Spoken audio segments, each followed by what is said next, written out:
All right, Blade, congratulations. You're through the playoffs, 2-0 over the Mongolz. Some scary moments there, but you got it over the line. Over the team that was ranked number 1 on the VRS coming into this event. So what does that mean for you and for Navi? It means a lot. It means it shows us a progress. Very good. So this, for me, like really, it was minimum like we did. We won all teams that we should win. And I still giving us some time for like to play Malta, to play Chengdu, to see more like so, because makazze needs some time to adjust to our system, and usually like a minimum 6 months timing you need. The system will work with new player because new player is still creating ideas, decision making.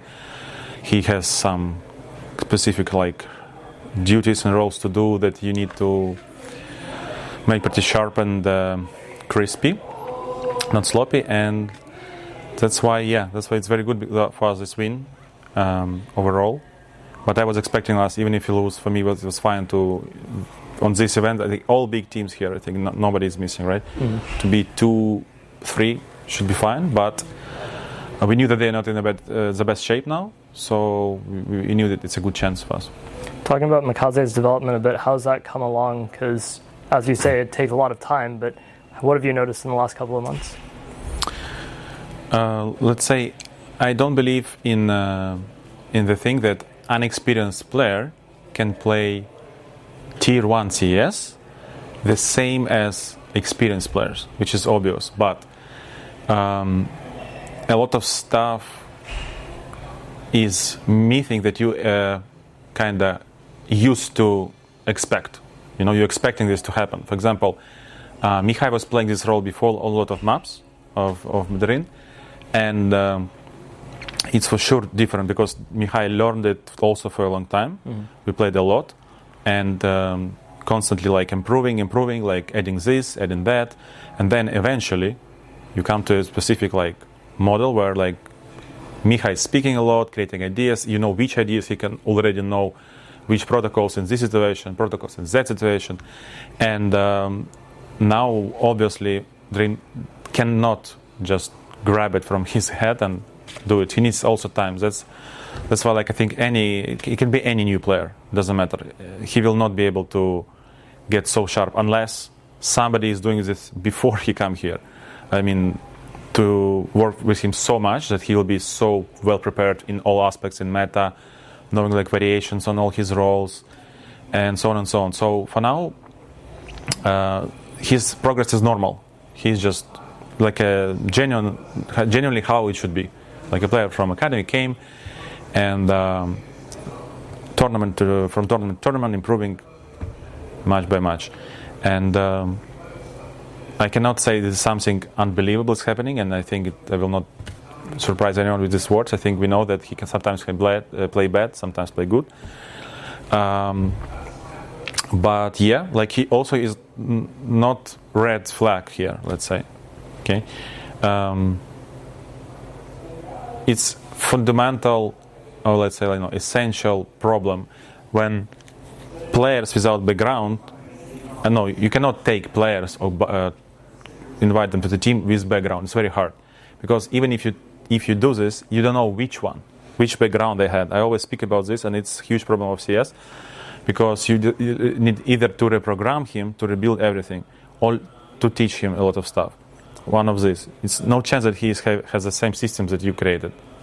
It's interesting. It sounds similar to what Yukinder was telling me with Maladoy and coming into Furia and how they're working to sort of build them into that system. What are you working on specifically to what are you trying to change with makazze in that sense? I think if you speak about Maladoy, I'm pretty sure if you put him in another team, he will perform much worse, trust me. I think Fallen and Yekindar is doing a great job there because they are playing with a lot of creativity and a lot of meta things, and they like to play smart, step ahead, not obvious. And I think pretty sure they communicate a lot, and it's very easy for young players when you speak a lot and others can speak for you and you understand more. Like they're kind of opening you more, like revealing like more fog of war, like exposing everything what is happening on the map. And at the moment, Drin is a player who should do this. He is on a speaking role. That's the thing. So we're just doing the same as we did before with Drin. Nothing special. Just trying to teach him his role more and more, and to integrate him more in the system. But at the same time, I am trying not to give him too much, because it's hard. Gamers, young gamers, they only know how to play. They only want to play, just sit, eat, play, like 80% of their routine. So that's for sure. Like, you need to give them time, because if you put him on all this stuff, his head will blow up. So we are trying slowly. You want him to develop himself a little bit. Yeah. When it comes to out of the game stuff, so like more of the atmosphere side, what's he added on that end? In where? When it comes to out of the game stuff, so more of like the atmosphere in the game, outside of the server, what's he added? I'm not sure if other players said about this, that he is kind of positive guy. He's constantly trying to make jokes, and he is not thinking too much of mistakes. He will not tilt a lot. He's like the guy who can very fast to switch to something else, and be positive about not failing something. It's fine. Next round is a new opportunity, right? And young guy, fresh blood, constantly with another culture background, also important stuff. So international lineups is quite cool thing. When you in the practice room, always somebody speaking some language from Lord of the Rings. I'm speaking about Finnish. It's true, he was inspired by Finnish language. And I mean elves language, and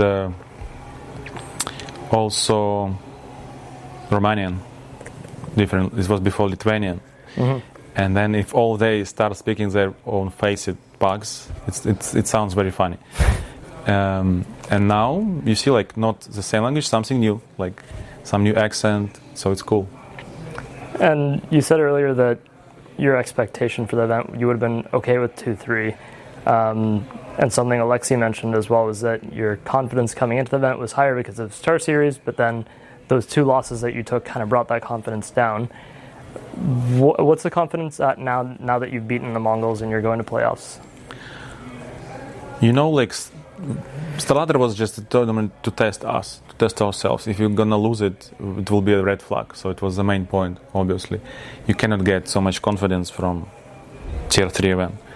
In terms of teams, I mean, and but still, it was positive sign for us. Winning is also important. It cannot be a game changer, but it can help. At least to have a break of losing, and basically, it helped us a lot in this aspect. So that's why I wanted to play more this event than to play a real Tier 2 one, next one Thunder Peak. For me, it's when we can say we're missing S-tier teams.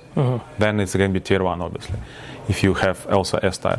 So we're missing S-tier. It's very good challenge. For us, it's for sure it's much better to have a chance to win a tournament without the best teams, but still with very good teams like G2, Furia, Mongolz are there. Yes, Furia, Mongolz, and Aurora. So very good lineups. So for us, this tournament, next tournament is just building process for us, because we are not complete team yet. But it doesn't mean that we are coming guys, let's lose. We always, as other team, we are trying to show our best, and we know philosophy is like this, that you always have a chance to win. It depends. You just need to do your part of the job, and maybe they will do it of mistakes. Their part of the job, and we will win. In Austin, you said that event was going to be a test for the team, and then you made a roster change with makazze. And then you said recently in a video with Navi that this next major is also going to be a test for this lineup, a bit of a litmus test. Can you tell me about setting that expectation and how you've kind of changed your mentality with this? Because obviously Navi was a title winner, multi-title winner last year, but it's been completely different this year. So how have you shifted your mentality in that sense to try and shift towards this, we're going to test us now, we're going to test again here? I think it changed when we did international lineup. so we didn't have any star player at that moment. So I already was expecting like to create a core, to start building process and cook something. Eventually it worked pretty well, that the system could help us a lot by winning so many like promising top teams who are like basically trophy teams who usually should win the tournament. And I think until we don't have the star lineup, we cannot be a team who is like coming with huge pressure and confidence to every tournament and smashing everyone. Because when Simple was in the team, it was obviously people were saying like correct things. We have the best player in the world in the team. We should start winning, and we should change something to start winning. And for example, when you have Donk in the team, it's kind of the same, right? You have a potential to be the best in the world because you have the best player in the world. You just need to build everything around him, integrate him properly. And you can say the same about Zaivu, but like now Falcons is pretty good team in my opinion, like for sure top 5 team in the world right now, and they have very promising lineup. They have potential, and they are trophy contenders. Their lineup is built for this. They have expectations, pressure. I cannot be delusional. Even if Navi tells me, or fans tells me, Navi is a trophy organization in CS, I cannot come with pink glasses and say, guys, yeah, let's do it, let's win. I know how we play on scrims, what our limit, kind of like what we can do, what we cannot do. So for me, it's more like to stay in reality, and of course, we all want Navi to win. We never just building something. It's in step by step. We want to build a team, the trophy team, who is winning trophies constantly, like Vita did before. This is a goal, but you need resources for this. You need players, and every time between the season, we try to do this. We try to speak with players if we can get somebody, not just randomly, but specifically, like who can be good with a vision we have to win with this kind of players. Okay, so yeah, it's kind of like this. But for now, we're fully focusing on this lineup. We're not thinking like just for a while. No, we are focusing to squeeze maximum for this lineup what we can. And 2 last questions. One is, obviously, Simple's been performing really well on BC Game and just online and in the events he's played. What do you make of his progress after returning? I stopped recently, didn't have time a lot to watch, but I think important to analyze. You need to watch a lot of his games to understand a lot. But I think his stats show was pretty good lately. I think he needs a LAN. He needs a LAN, like maybe 1-2 LANs, especially now. Whereas LAN wins is an amazing thing. You can come and farm. I think maybe they don't know about this yet. You can just win, like play 2 LANs, you will have plus 400 points or something. So it's a strong thing. So he just need to go some LANs, get some confidence, because online is different. And lastly, you were talking earlier about getting a young, inexperienced player into the team, and then that being hard to get them straight away into like an experienced sort of setup. Something Donk said, I think it was in a video, was about how Navi Jr. wanted him to trial and he thought he was better than everyone on the team. I just want to get your thoughts on that. He didn't go because he thought that he was better than everyone else on the team? I didn't know. Then the people being invited for tryouts or something, it was something along the lines of like he felt like he was the best player and he wasn't getting that sort of. I don't know a lot of details about this. I heard that they were trying to take Donk in Navi Junior before the war, but it was very close to that moment, I think, because they even dropped any tries because they didn't try because the war started and they should remove all Russians from the team. And from what I remember, they sometimes they speak about this, and Navi Junior is not about playing in Navi Junior. This is a trampoline or like a team to go to Navi. So basically, he should not obviously watch or explore himself like a player to be explored in Navi Junior lineup. It's one step before going like directly. For sure, he would go if things will be differently happened in the world. It could happen. I think Navi was ready even maybe to buy him for good buyout. So the quote was, I was sure that if I applied to Navi Junior, I would get in because there was no one better than me at the time. I really didn't like the fact that they signed guys who were much weaker than me. I was playing better at worse conditions. It was a blow to my ego. Like, why should I go there? If he says about this now, it also can be a little bit twisted, because I think we should ask him Insta directly at that moment to be clear. But because he's kind of competitive, he wanted to compete within Navi junior players. But I'm pretty sure he was the best player also in Spirit Academy, first thing. Second thing is that if you beat was from the beginning the best player of Navi Sports Camp, and we knew it. So it was built around him, like this. And this is a reality. You cannot have 3 donks in one team. Even you cannot find them. You can, but you cannot find them.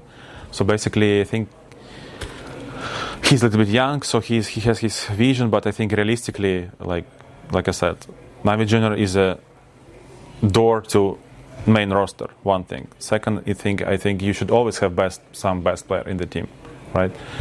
So, and it's always the nature of this. Always like this. You build a lineup around 2 players, and you want to evolve. You want them to evolve. Yeah.